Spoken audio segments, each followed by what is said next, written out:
प्यारे मित्रों, आज का प्रश्न है, क्या मुक्ति की चाह भी मुक्ति के लिए बाधा है?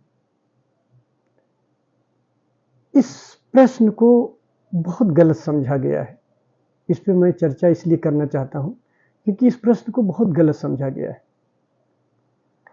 आराम से लोग ये कह देते हैं कि हाँ, मुक्ति की चाह भी नहीं होनी चाहिए। अगर आपको परमात्मा को पाना है, परमात्मा को जानना है, तो मुक्ति की चाह भी छोड़ देनी चाहिए।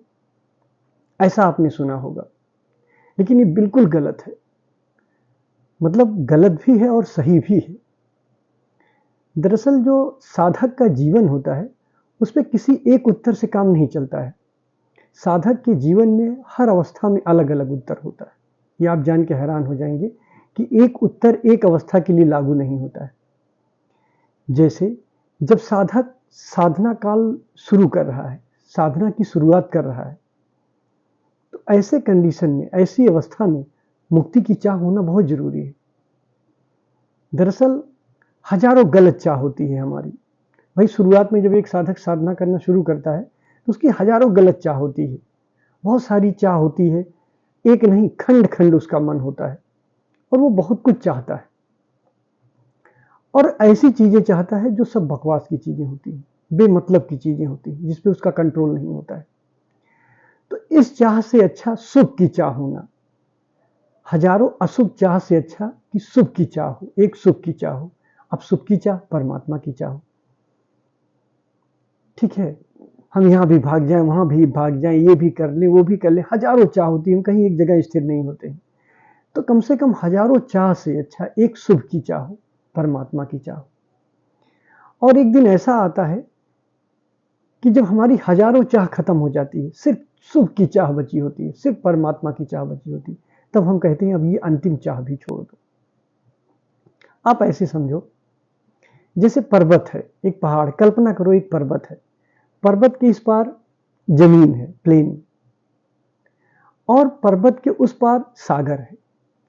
अब आपको प्लेन से पर्वत चढ़ के सागर में जाना है, सागर में जाना है उतर के। तो अभी इसमें क्या होगा, एक कंडीशन होगी कि आप पर्वत पे चढ़ेंगे, जमीन से पर्वत पे चढ़ेंगे।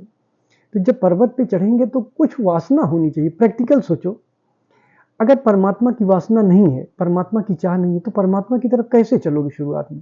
और अगर आप ये कह दो कि मुझे परमात्मा की चाह भी नहीं, तो आप तो वैसे भी आप कहीं नहीं पहुंचे हो। हजारों चाह आपके पास है, हजारों बुरी चाह है, लेकिन परमात्मा की चाह नहीं, वैसे भी नहीं। तो अब आप कह भी रहे हो कि मुझे परमात्मा की चाह नहीं, तो क्या मतलब है इसका? फिर तो कोई चाह की कोई मतलब ही नहीं, परमात्मा की चाह भी नहीं है। तो यहाँ एक सहारा होना चाहिए, शुभ की चाह होनी चाहिए।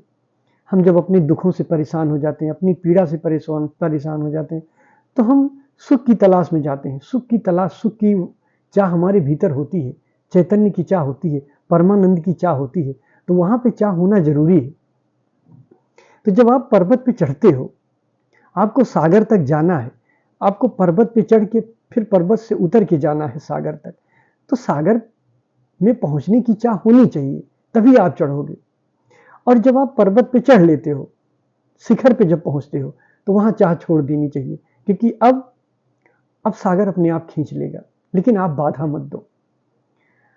अगर आप चढ़ने लग गए, चढ़ते समय तो आपकी चाह रही, लेकिन जब आप उतरने लगते हो तो आप वहां बाधा मत बनो। फिर सागर को खींचने दो, फिर ग्रेविटेशन को खींचने दो। वहां पकड़ के ना खड़े हो जाओ पर्वत के किसी टुकड़े को कि नहीं अब मैं उतरूंगा नहीं। आप वहां बाधा ना दो, उतरने दो। तो शुरुआत में चाह होनी चाहिए और बाद में चाह नहीं भी होनी चाहिए। तो शिखर तक पहुंचने की अवस्था, जब साधक चलते चलते शिखर तक पहुंचता है, ठीक ठीक शिखर पे पहुंचता है, वो अवस्था प्रबुद्ध की होती है। जहां से वो उतरना शुरू कर देता है, वो अवस्था प्रबुद्ध की होती है। शिखर मतलब चढ़ाव, चढ़ने की अवस्था साधक की होती है, और फिर जब उतरने की अवस्था होती है तो वो प्रबुद्ध की अवस्था होती है। बहुत से लोग प्रबुद्ध और बुद्ध को एक कहते हैं, दोनों में अंतर है, बुनियादी भेद है, दोनों एक नहीं, जमीन आसमान का अंतर होता है। प्रबुद्ध की अवस्था, आप ये समझ लो कि साधक शिखर पे पहुंच गया, अब शिखर से उतर रहा है सागर की तरफ, सागर में उतरने वाला है, उतर रहा है।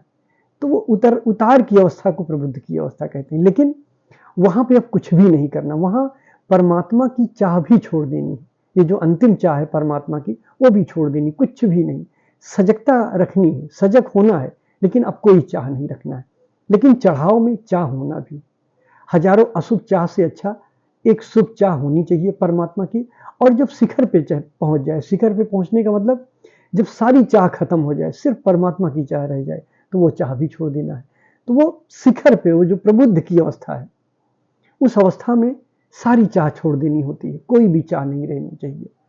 अब बहने दो अपने आप को, सागर को खींचने दो अपने में। अब आप बाधा मत बनो, ज्यादा से ज्यादा आप बाधा बन सकते हो।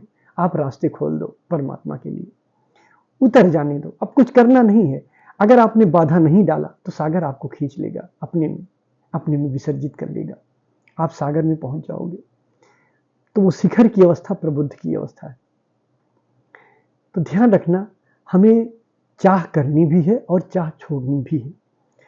साधक के जीवन में कोई भी एक उत्तर नहीं, यहां डिप्लोमेटिक आंसर नहीं हो सकता कि एक हम उत्तर दें और सबके लिए हो जाए। चाह करनी भी है मुक्ति की, और मुक्ति की चाह छोड़ना भी है। साधक के जीवन में कोई एक ऐसा उत्तर नहीं हो सकता जो पूरे जीवन काल के, जो पूरे यात्रा काल के लिए लागू हो, नहीं। अलग अलग अवस्थाओं के लिए अलग अलग उत्तर होता है। शुरुआत में जब हमारी हजारों चाह है, तो एक शुभ की चाह होना बहुत जरूरी है, सागर की चाह होना बहुत जरूरी है। मुझे उस सागर तक जाना है। और जब हम शिखर पे पहुंच जाएं और ढलान में उतरने लगे, पर्वत से नीचे उतरने लगे, तब सारी चाह छोड़ देनी चाहिए। अब अगर वहां पे हमने पकड़ लिया कोई शिखर को, कोई खंड को, तो हमें उतरने में मुश्किल हो जाएगा, हम उतर नहीं पाएंगे, बाधा डाल सकते हैं फिर। तो वहां पे हमें वो अंतिम चाह भी छोड़ देनी है, सागर अपने आप खींच लेगा आपको। तो अब जब मैं आप लोगों के उत्तर भेजूं, क्या नाम है, आपके परसेंटेज भेजूंगा, तो जो लोग प्रबुद्ध की अवस्था में हैं, जो प्रबुद्ध की अवस्था में आ गए हैं, उनके मैं नंबर नहीं बताऊंगा। और मेरा नंबर न बताना इस बात का संकेत है कि अब नंबर की भी चाह छोड़ दे। जो प्रबुद्ध की अवस्था में है, उन्हें नंबर की भी चाह छोड़ देनी चाहिए। 68 है कि 69 है, क्या है, सारी चाह छोड़ देनी चाहिए। सिर्फ कॉन्शियस रहने का प्रयास करना है। तो कॉन्शियसनेस बताएंगे, लेकिन नंबर नहीं बताएंगे जो प्रबुद्ध में है। तो शायद आप मेरी बात समझे हो। अगर कुछ पूछना होगा तो पूछ लीजिएगा। धन्यवाद।